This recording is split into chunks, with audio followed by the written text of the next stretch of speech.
it's going to be a fascinating conversation, and one I think more of us will understand than the AI, which is a little more esoteric.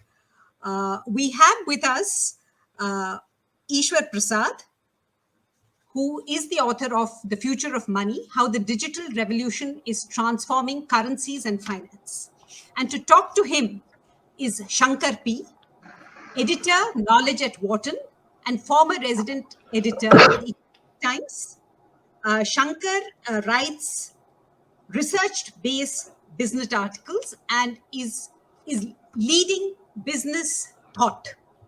So I think a very appropriate person to discuss with Eswar Prasad on the future of money. Over to you, Shankar. Thank you so much, Meena, and thank you, Ishwar, for making it to this event at such an hour. I'm sure you already well into your day, but it's very early there in New York, right? Where or is it? I'm in Ithaca, New York, and yes, the Ithaca, day is yes. well along. It's 8:30, but by this time I'm well along into my day. Thank you, Shankar. Thank you so much for agreeing to participate in this. Ishwar, let me introduce Ishwar Prasad is the Tolani Senior Professor of Trade Policy and Professor of Economics at Cornell University. He's also a senior fellow at the Brookings Institution, where he is the New Century Chair in International Economics and also a research associate at the National Bureau of Economic Research. These are all very, very big hats to wear. Uh, before all this, he worked at the International Monetary Fund, where he headed the Financial Studies Division, and before that, the China Division. Now, we are here to talk about his latest book called The Future of Money, How the Digital Revolution is Transforming Currencies and Finance. He's got many other feathers on his cap, to use a cliche, but there's one I want to, at least two I'd like to point out. One is he is the creator of the Brookings Financial Times World Economy Index, something called Tiger, which is very innovative. And I don't know, I'm sure that has nothing to do with digital currency, but it would be fascinating to know how that is about tracking indices for the global economic recovery. And I'm sure there's lots we can talk about that.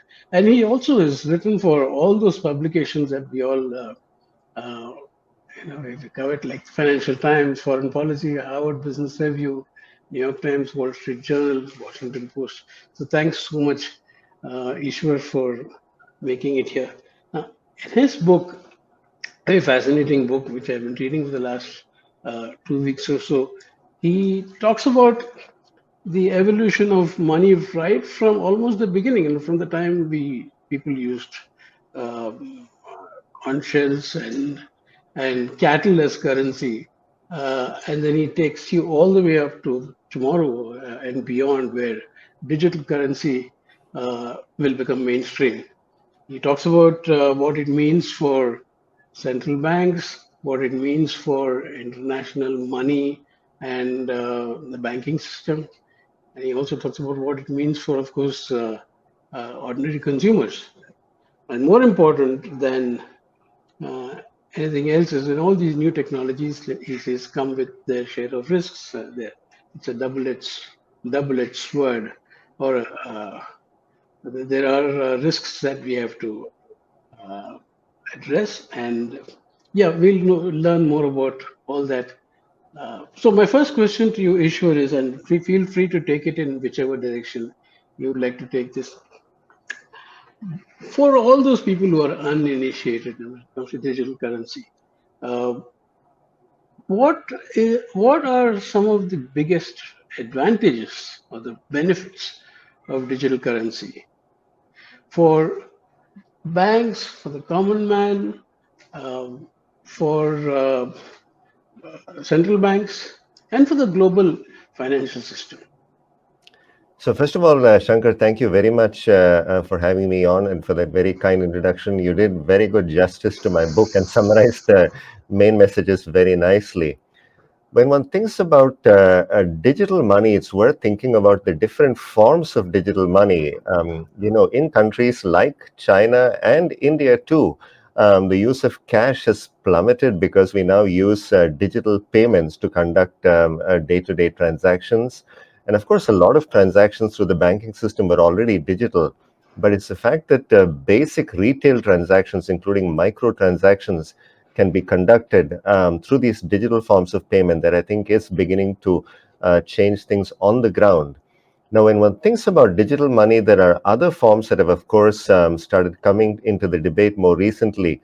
One is related to privately issued forms of digital money, essentially cryptocurrencies, but also some sorts of cryptocurrencies that are privately issued but are backed up by fiat money issued by central banks.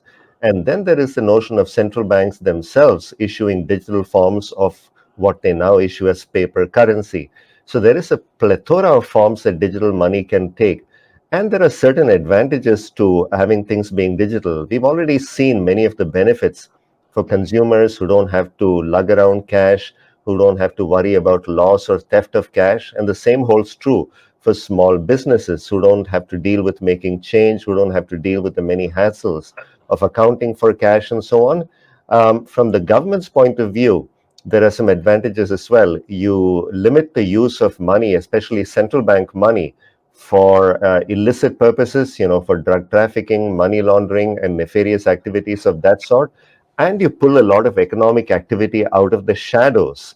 So in the US here, I might pay my gardener, my babysitter in cash, and that doesn't get recorded or get into the tax net. And for small transactions, this might not be a big deal. But as you start moving towards digital forms of payment, things become a lot more out into the open, which makes it easier to bring things into the tax net. But of course, that also has some implications. Anything digital ultimately leaves a trace. And for all the convenience, we might be giving up some aspects that we might care about, such as privacy, because ultimately anything digital is not going to be private. So there are many advantages to digital forms of money, especially in developing countries where you can use these to bring more people into the broader financial system. But there are a few disadvantages as well. Thank you so much for explaining that so crisply. Now, digital money, very broadly, or digital forms of payment, are not the same as digital currency. Digital currency is, for the most part, still uh, right now is in the hands of wholesale traders, or it's not yet at the retail level, right? When you pay using Google Pay, that's a digital payment system. My question is, how much time would it be before we see digital currencies becoming mainstream? I mean, these forms of payment like Venmo, or Google Pay or Apple Pay, I've made that transition in places like countries like India very easily from an predominantly cash economy to now where even, I mean, I saw a cartoon the other day where a beggar has a QR code instead of a begging ball. And you could pay him. So when do you think these things will go mainstream? Is it a long way off? Is it still a Actually, that cartoon is the reality in Beijing. My last trip to Beijing before the pandemic was in December of 2019, and even a couple of years before that, you already had beggars with QR codes on the streets of Beijing. So, at some level, Shankar, the future is already here, especially in the emerging markets, which have managed to leapfrog many of the advanced economies. You're correct that one can use things like Google Pay, Apple Pay, and so on, but the important element there is that those need to be backed up or connected to a bank account or a credit card. So those don't broaden financial inclusion as much. So even in an advanced economy like the US, it turns out that about 5% of households are unbanked or underbanked, so they don't have easy access to digital forms of payment. I think China and India are far ahead in terms of making these micro payments easily available. You've drawn a very important distinction between digital forms of payment and digital currencies. You're correct that the notion that cryptocurrencies such as Bitcoin might serve as effective mediums of exchange has not worked out well at all.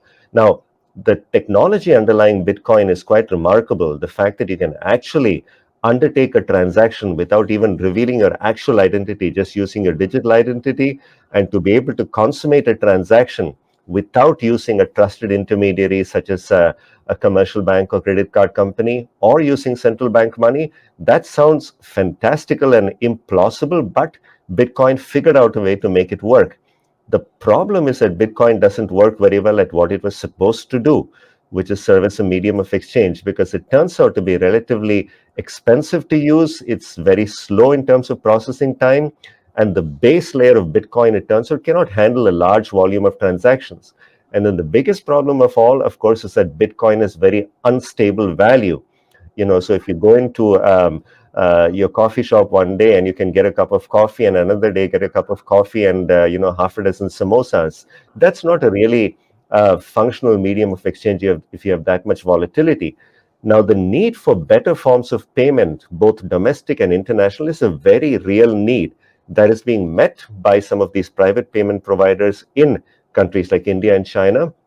But that need is still there to provide better forms of payment, and there are new cryptocurrencies called stable coins that are cryptocurrencies, but they are very different from something like Bitcoin in the following sense: that they are issued by a particular company. The validation of transactions is undertaken by that company, and they solve the fundamental problem of Bitcoin, which is unstable value, by essentially being backed up by stores of fiat currencies. So, for instance, there is a US dollar backed stable coin called USD coin, likewise, another one called Tether. Those are supposed to be backed up by stores of US Treasury securities or other safe and liquid securities.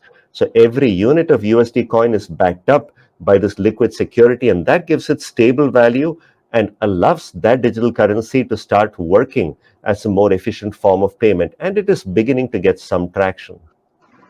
Well, thanks so much. You also mentioned in your book that Bitcoin, one of the problems with that is that it is in much shorter supply than central bank currency or fiat currency. So, from what you say, I gather that if you want a stable, orderly growth of this new form of money, you need to have central bank fiat currency, cryptocurrency that is issued or backed by central banks. Would that be right? Yeah, so the one of the ironies of stablecoin is that the whole point of Bitcoin was really to get away from central bank issued money. The idea was that central banks can print money at will. So the Federal Reserve, or for that matter, the Reserve Bank of India, can create their fiat currency in essentially infinite quantities. Of course, that'll have some implications in terms of inflation, the value of the currency, and so on. But with Bitcoin in particular, it turns out that the algorithm that manages Bitcoin, and it basically runs autonomously right now, that has a hard cap of 21 million Bitcoins that can ever be created. About 19 million Bitcoins have been created so far. So I mentioned that Bitcoin is not working very well as a medium of exchange. What it has become at some level is just a pure speculative financial asset. So the question then is, why does anybody assign any value at all to this piece of what is essentially computer code that doesn't seem to be serving its intrinsic purpose very well? And Bitcoin devotees will tell you that it may be digital, but one of the key aspects of Bitcoin is that it is going to be scarce. So, compared to something like a fiat currency that can be produced in infinite quantities, the logic goes surely something that is scarce must have more value. To an economist, this is a dubious proposition. If you take something that has virtually no intrinsic value, just because it is scarce, it is not obvious that it is going to have value. And certainly, in terms of underpinning a broader financial system, I think it's unlikely to be a viable substitute for a central bank issued currency. Thank you. Now, of the types of digital currency that you would find acceptable as safe and relatively um, fraud proof or cyber crime proof or uh, with fewer risks than one might have with some of these other currencies. Is there an opportunity to increase the velocity of money, and therefore I would imagine it removes some arbitrage Uh, like you said, it tackles the problem of money laundering. Does it? Is there a multiplier effect that it can have in terms of So the overall economic growth? The right way to think about this really is in terms of how well the payment systems work, both domestically and across national borders, because payments are the lifeblood of any economic system. And if you can, at very low cost and in efficient way, conduct and settle payment transactions, that is going to increase the efficiency of the economy. If you think about international trade or international financial flows, it's beset by a huge number of frictions. I mean, if I want to send money from the US to India, it's quite expensive. It takes a fair bit of time.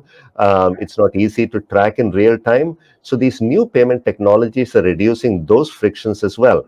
And that's going to be good, for economic migrants sending remittances back to their home countries, for exporters and importers who can settle their cross-border trade transactions very effectively. But in addition to efficiency, there is also the aspect of inclusion that is important here. There are many people who are still um, unable to get basic financial products for saving, credit, managing risk, and so on. If you think about digital payments and other forms of digital access, you could think about those as broadening financial inclusion, bringing more people into the financial system, and that can have a couple of benefits. First of all, by connecting people more to the financial system, you reduce the individual level risk. But moreover, you give everybody, some way to benefit from overall economic growth, in addition to making the financial system work well. So that, I think, is going to be good in terms of supporting reforms that might lead to more growth, because now people might see that they too can benefit from any growth that the economy experiences. One more aspect in which the digital currency revolution has had a real impact, I think, is in terms of creating competition and also generating catalytic forces that are forcing existing financial institutions and even central banks to increase their efficiency. So, the appearance of digital currencies, including cryptocurrencies and stable coins that I mentioned earlier, has created a sense among commercial banks that, it's not just digital currencies, but even fintech platforms that can more directly connect savers and borrowers, that are creating competition for the existing commercial banks. So they are forced to increase their efficiency. International payments, which I mentioned earlier, used to be a big profit center for many multinational banks. Now they are facing a lot of competition in that space. And more broadly, and this is quite fascinating from a historical perspective, which is where you started our discussion, we've seen competition between government or central bank issued money and private money over the centuries, over the millennia, in fact, ever since money was created. Now, the emergence of central banks over the last couple of 100 years in different economies at different times decisively settled that competition away from privately issued money towards central bank money. But now we are entering a new era of competition where central bank money might have to compete with privately issued money. So, stable coins, for instance, might act as competition in terms of the medium of exchange function.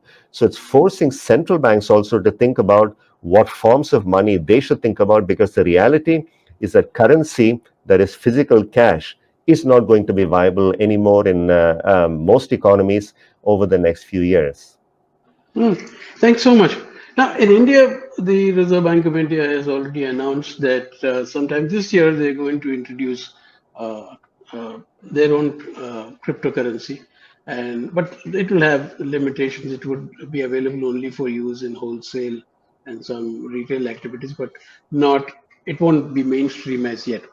But I think the big point that you mentioned was that financial inclusion, deepening more and more financial penetration, the disintermediation that fintechs brought, that would continue, and it would continue at a much faster, at a much bigger scale with digital currency. My question to you is, what are the watchwords? And I think after this, we'll throw it open to questions. What are the watchwords or risks that we should be aware of? I mean, we've had, at least in India, big questions about black money, about money laundering. You said this takes care of this addresses money laundering. I don't know, successfully or in some degree. but what are the risks and what should be prepared for down the pike? So thanks, Shankar. It's worth defining terms clearly here, as you said, because there is a lot that gets muddled up in many of these discussions. So cryptocurrencies use slightly different technology, and decentralized cryptocurrencies like Bitcoin essentially don't have trusted intermediaries that issue them or manage validation. Now, central bank digital currencies are a whole different beast, and they're not really necessarily using cryptocurrency technology. They have much more efficient technologies they can use because, after all, you're going to have the central bank undertaking the validation of transactions and issuing the money. Now, wholesale CBDC is essentially going to allow commercial banks and other financial institutions that have access to a central bank to more efficiently clear and manage payments amongst themselves. Now, most of that activity is already digital, but there are new technologies that can make things a little more efficient. Retail CBDC, essentially digital forms of retail money that could either complement or displace cash. That's the potentially new innovation. So if we move to a world where you don't have rupee notes or dollar banknotes no longer available and have to use central bank money in digital form, that would be quite transformative. And like I said, it has many benefits if you can provide very easy access to a low cost digital payment system to anybody who wants it, whether or not they are high income or low income, whether or not they have access to a bank account or credit card. That is certainly going to be helpful. There is a question about what the use case is really for a CBDC, especially in an economy like India or China, where the private sector is already doing a perfectly good job of providing low cost, easy access digital payment system to basically anybody who wants it. So I think there is a user case to be brought here, but there are other risks as well to a CBDC. One is that if you have a government providing a payment system, the question is it going to block private sector innovation? And then if you had CBDC, digital wallets, maybe that could lead to a flight of deposits out of the banking system. Now, there are countries like Sweden and China that have moved forward with CBDC experiments. Japan has as well. The European Central Bank is likely to do this. All of this is likely to lead to a design of a CBDC that can mitigate many of these problems. For instance, the Bahamas, which has issued the world's first nationwide CBDC, the sand dollar, has basically put a cap on the amount of money that can be held in these CBDC digital wallets, thereby reducing the risk of disintermediation of the banking system.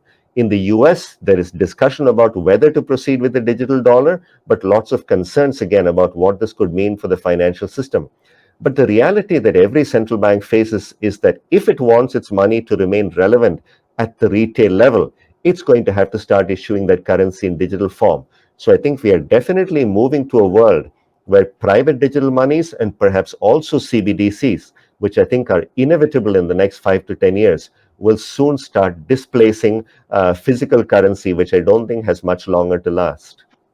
Yeah, I'm.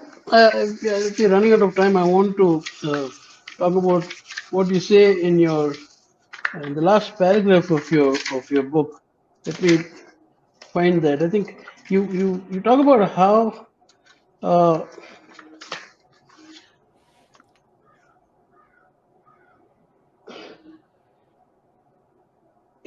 corruption, government ineptitude, and inequalities would continue.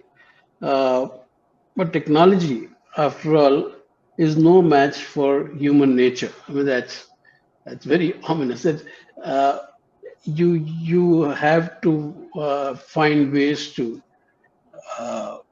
ensure that human nature, the dark side of human nature, does not, uh, disabuse uh, technology advantages that all these the advantages that all these technologies would bring.